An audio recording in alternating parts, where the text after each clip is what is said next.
Welcome back to our channel, where we share updates and untold stories about Catherine, Princess of Wales, and her royal family. Today, we bring you some significant news.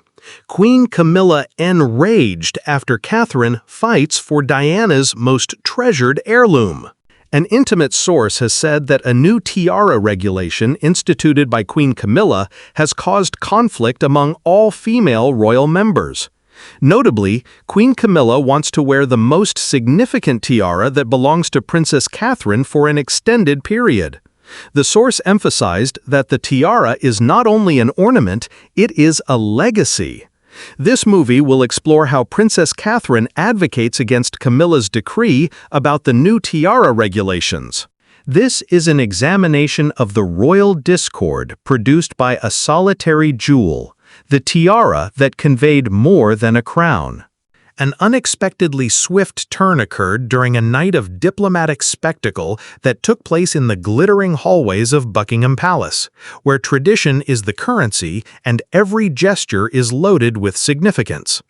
At the annual reception for the diplomatic corps, which was intended to be the most important event on the royal calendar, it was supposed to be a demonstration of royal unity and grandeur.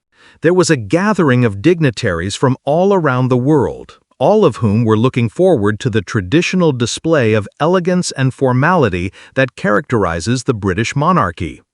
A single moment, however, shattered the carefully crafted harmony of the evening, delivering a subtle but strong message that echoed well beyond the walls of the castle. This particular moment occurred in the middle of the clinking of crystal and polite talk. It was not a political statement or a violation of convention that provided the impetus. Rather, it was a waterfall of diamonds and pearls that had a history that was as weighty as it was bright. Following the arrival of Catherine, Princess of Wales, in the staterooms, there was an instant and subtle silence that prevailed throughout the gathering. Despite the fact that she was the epitome of royal beauty, the jewelry that was perched atop her head was the one that captured the whole room's focused attention. It was the lover's knot tiara, a piece that was so inextricably associated with her late mother-in-law, Princess Diana, that its presentation came across as less of a fashion decision and more of a historical resuscitation. The mood had obviously altered, despite the fact that conversations may have continued and smiles may have been exchanged amongst the individuals. Although many people had seen the princess wearing the famous headgear in the past, the presence of the headpiece carried an unusual amount of weight on this particular evening, in this particular venue, under the watching eyes of the international diplomatic community and the royal hierarchy. This was not only a lovely adornment, rather, it was a profound emblem of a heritage that was cherished with eternal significance.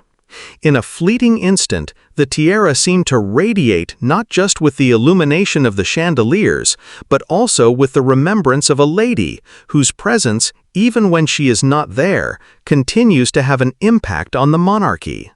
With her own exquisite tiara, the George VI sapphire tiara, correctly positioned, Queen Camilla made her entry not long after that. She was the embodiment of royal calmness. She strolled around the room with the elegance that she had been used to, but those who were in close proximity to her saw a momentary shift in her mood that was almost imperceptible. There was a little halt in her walk, and her grin became somewhat more tense. She seemed to look at Catherine and the lover's knot tiara for a fraction of a second before immediately turning away, according to those who were paying close attention to the circumstances. During that same moment, the air became more dense. It was no longer simply about diplomacy or glittering gems. Rather, the evening had evolved into a silent play about heritage, memory, and unsaid royal truths. Whispers started to spread under the surface of the royal pleasantries that were being exchanged. Insiders of the palace and those who kept a close eye on the royal family were aware of the fact that, in the complex language of the monarchy, jewelry is never just jewelry. Although there are some items that are only lovely adornments, there are others, such as the lover's knot, that are filled with a deep personal history that has the potential to rekindle old wounds and create new power dynamics. Subsequent reports, which were filtered via the discreet channels of royal personnel, showed that the private response was far more extreme. It was said that Queen Camilla's calm ultimately broke down behind closed doors, away from the scrutiny of the public, which resulted in a time of profound emotional agony. A message of affection, remembering, and a claim to a legacy that could never be Camilla's was sent by the Princess of Wales. Was this a simple issue of a sad memory being reignited? Or was it a response to a premeditated and quiet message from the Princess of Wales? The delicate fault lines of love, grief, and influence that run deep throughout the House of Windsor were brought to light by this one sparkling trinket, which had spoken louder than any words could have. Heartbreak has shaped this jewel, which has been forged in history. One must first have a great understanding of the lover's knot tiara in order to comprehend the emotional earthquake that occurred at Buckingham Palace on that particular evening. It is a magnificent confection of brilliant cut diamonds and 19 dangling pearls, set in a neoclassical style of passionate lover's knots, and it is considered a masterpiece of royal jewelry by those who are not familiar with its creation. However, for Queen Camilla, as well as for the whole royal family, it is a narrative that she will never be able to escape. It is a subtle but relentless reminder of the position that she was never intended to fill and the public adulation that she has never truly commanded. The tiara was a replica of a piece that had been possessed by Queen Mary's grandmother, Princess Augusta of Hesse-Kassel, and it was commissioned by Queen Mary in 1914 from the House of Gerard designers. In the early years of her reign, Queen Elizabeth II wore it rather regularly, as it had been handed down to her from her ancestors. In 1981, the Queen presented it to Lady Diana Spencer as a wedding gift, therefore changing it from a royal treasure into a symbolic object that is recognized all over the world. The lover's knot became indelibly tied with the Princess of Wales from that very moment forth. At state dinners, on official visits, and at some of the most formative and turbulent events of her public life, she wore it. It eventually became a part of her hallmark appearance. It seemed as if the tiara, which is famed for being heavy and unpleasant, was a reflection of Diana's personal experience under the monarchy, which manifested itself as a beautiful but onerous crown to wear. Nevertheless, she wore it with an elegance that belied any difficulty, which made it a symbol of her resiliency and the quiet power she found inside herself. Many people believed that the tiara served as Diana's unseen shield. Although her personal life was falling apart under the weight of a failed marriage and heavy public scrutiny, she gave the impression that she was powerful and royal. On the voyage that she was on, it was there with her, a quiet companion. When she memorably said to Martin Bashir in her interview for Panorama in 1995, "Well, there were 3 of us in this marriage, so it was a bit crowded," the whole world realized the extent of her suffering. The third person, Camilla Parker Bowles, was destined to play the role of the enemy for the whole of Diana's narrative. Immediately after the terrible passing of Princess Diana in 1997, the lover's knot tiara was removed from public display. It was taken back to the royal vaults, where it had been kept for over 20 years, a sleeping relic that was weighted with the memory of the lady who had brought it to fame. This just served to add to the mystery around it. Then, in the year 2015, the tiara made a comeback. Camilla, who at the time was the Duchess of Cornwall and the wife of the future king, did not wear it until much later. On the contrary, Catherine, who was the Duchess of Cambridge at the time, was the one who brought it back into the spotlight. This was a really exciting occasion. Diana's energy and sense of style were reborn in the poised and elegant form of her son's bride, and it was as if a part of Diana had returned after her absence. And it is exactly because of this resurrection that the tiara continues to be a source of such a wide range of feelings for Queen Camilla. The general people had a deep affection for Diana, and that affection has been transmitted to Catherine without any difficulty. Camilla is still connected to the terrible breakdown of Charles and Diana's marriage, although she has served with dedication for many years and eventually ascended to the position of queen consort. Camilla is confronted with a particularly potent and perhaps distressing reminder when she sees Catherine, a lady who is generally liked and respected, wearing that particular tiara.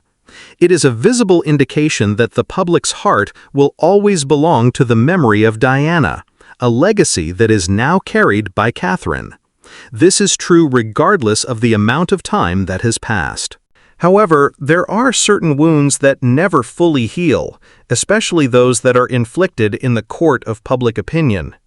During that evening in the palace, the lover's knot tiara appeared to reopen all of them without uttering a single word. The politics of possession, how a queen's wish rewrote the rules of the game.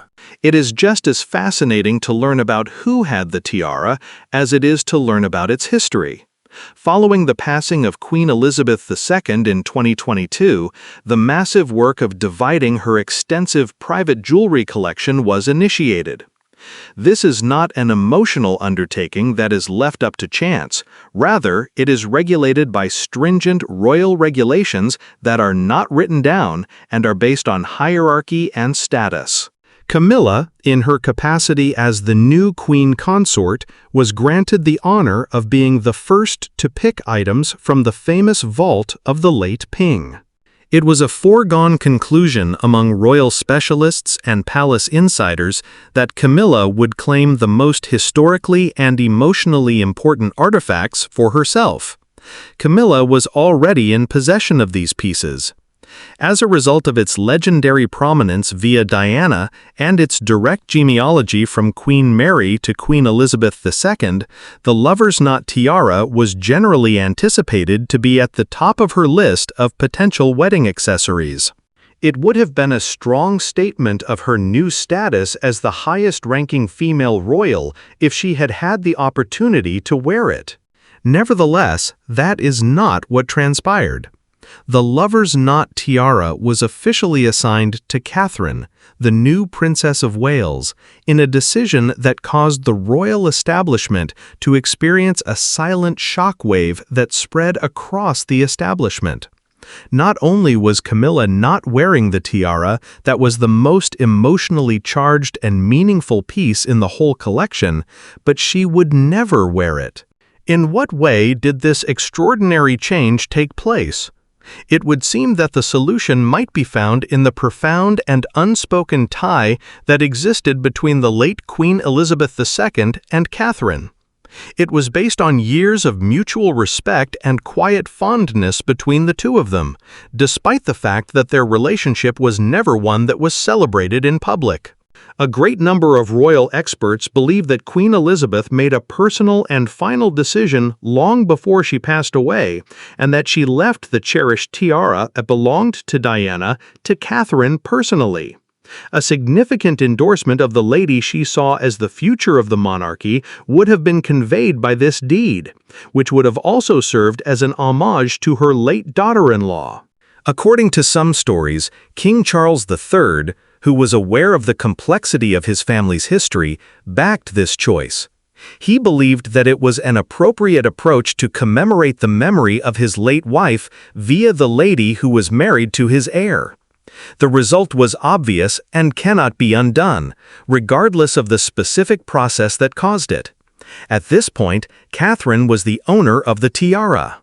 This choice is supported by a stringent royal custom which states that once a tiara is assigned to a royal lady, it is believed to be hers for the rest of her life. It is not a component of a shared pool that includes items that may be borrowed or traded. When it was decided that Catherine would be the recipient, Camilla's opportunity to participate was no longer available. There was not a single time that she could ever wear it. It's possible that this finality hurt worse than any public spectacle could have.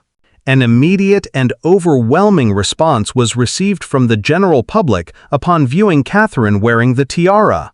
On various social media sites, there was an abundance of side-by-side photographs of Catherine and Diana, accompanied by remarks that celebrated the striking contrast. The term "the People's Princess" was revived for a new generation, and some people lovingly referred to Catherine as Queen of Hearts 2.0. The public's message was clear. The crown had chosen her as Queen of Hearts in title and spirit. This must have been a difficult pill for Camilla to take in and process information. She watched as another lady easily commanded the love and adoration she had long coveted, simply by wearing a diamond that was so intimately related to her competitor. This occurred after she had spent decades striving to rebuild her public image and win a degree of acceptance. Catherine didn't simply wear a tiara, she wore a pledge, as someone who specializes in royal affairs pointed out. It seemed as if she were the future. In spite of the fact that she was standing next to the king at that precise time, Queen Camilla seemed to fade into the background. A contest in silence and a response that is inaudible. It was not the end of the symbolic power play at that point. At a future official function, Queen Camilla made a sharp comment, which many people saw as a strategic countermove. She did this in order to clarify her position. It was the Girls of Great Britain and Ireland tiara that she wore when she made her appearance, which is another of the most coveted jewels in the royal collection. This was the most well-known and cherished tiara that Queen Elizabeth II ever wore. It was a wedding present that she got in 1947, and she affectionately referred to it as Granny's tiara. It is evident that Camilla was making an effort to identify herself with the heritage of the late Queen by selecting this specific item. She was aiming to position herself as the genuine inheritor of the Queen's stability, responsibility, and tradition. She carried herself with an extraordinary elegance, the gorgeous tiara glistening in the light of the spotlights. The desired impact, however, did not materialize. It was courteous, but the media coverage was subdued. The amount of internet discourse was rather low. The enchantment that had been around Catherine's look was noticeably missing. In sharp contrast, the contrast was illuminating. Despite the fact that Camilla's tiara was historically important and stunningly beautiful, it did not possess the same compelling narrative or emotional resonance as the lover's knot. Imagery of Catherine, who is seen to be the modern-day incarnation of Diana's spirit, continued to dominate the public debate. In this quiet competition of gems, it became brutally obvious that the tale that the jewel communicated was more important than the carat weight or the royal pedigree of the jewel. This event brought to light a key reality about the contemporary monarchy, which is that while Camilla may possess the legal title, Catherine is the one who holds the hearts of the people. This relationship has been created by Catherine not by dramatic gestures, but rather through her persistent elegance, her devotion to her causes, and her ability to portray a feeling of calm power even when she is under a great deal of strain. It does not seem like an imitation when she wears Diana's tiara. Rather, it feels like a continuation of what she has already done. The fact that Camilla's own tiara appearance did not have the desired effect merely served to emphasize the magnitude of the issue. The First Lady is revered for her status, whereas the second woman is cherished just for being who she is. When it comes to the metaphorical sphere of monarchy, where public favor is the ultimate money, that differentiation is an extremely important commodity. When the general public thinks of a queen, the visage that comes to mind is that of Catherine, not Camilla. This is becoming more common. A history of conflict, the origins of a rivalry between royal families. This conflict, which ultimately resulted in the episode with the tiara, did not originate in a vacuum. Beginning with the moment when Prince William presented Kate Middleton to the royal family for the first time, the connection between Camilla and Catherine has been complicated and, at times, tense for a number of years, as stated by royal biographers and others with knowledge of the royal family. Reportedly, Camilla had doubts about Kate from the very beginning of their relationship. There was no question about Kate's personality, according to all reports. She was kind, discreet, and eager to acquire new knowledge. According to the sources that were mentioned in novels such as Tom Bower's Rebel Prince, the problem was one of difference in social status and background. It is said that Kate Middleton was a commoner, since she was the daughter of self-made business people. In contrast to Camilla and Charles, she did not come from the landed elite that they were a part of. Kate was not seen to be of the right stock, so that she might one day become queen, according to Camilla's more orthodox point of view.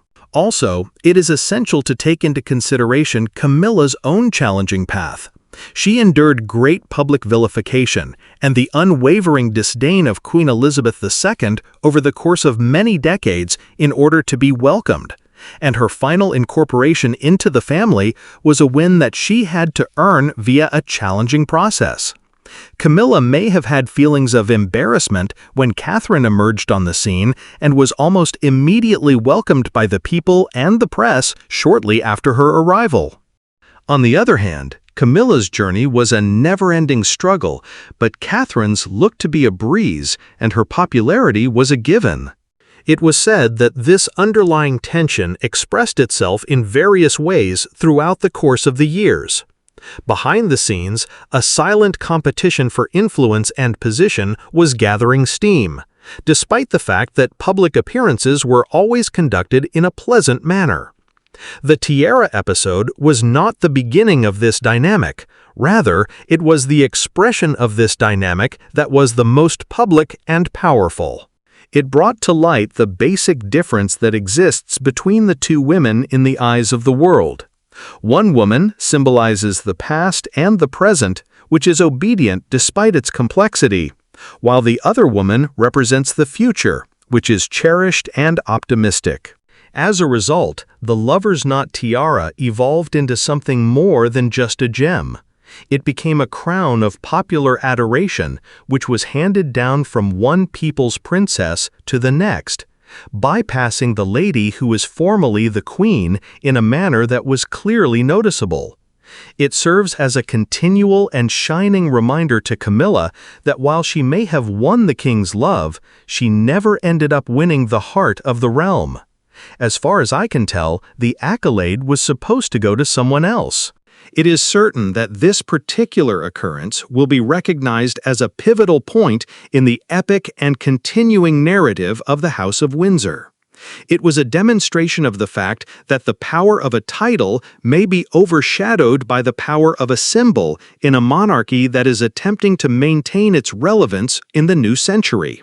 Not only did the tiara, which was adorned with glistening pearls and diamonds, decorate the head of a princess, but it also shed light on the unwritten succession of public love, which is a line that does not run via rank or procedure, but rather through the heart. And in that eloquent and eloquently quiet declaration, Catherine, Princess of Wales, demonstrated that some legacies are not inherited by title, but rather earned by a spirit that a country acknowledges as being its own. Thank you for watching the video. Please let us know your thoughts, and goodbye for now.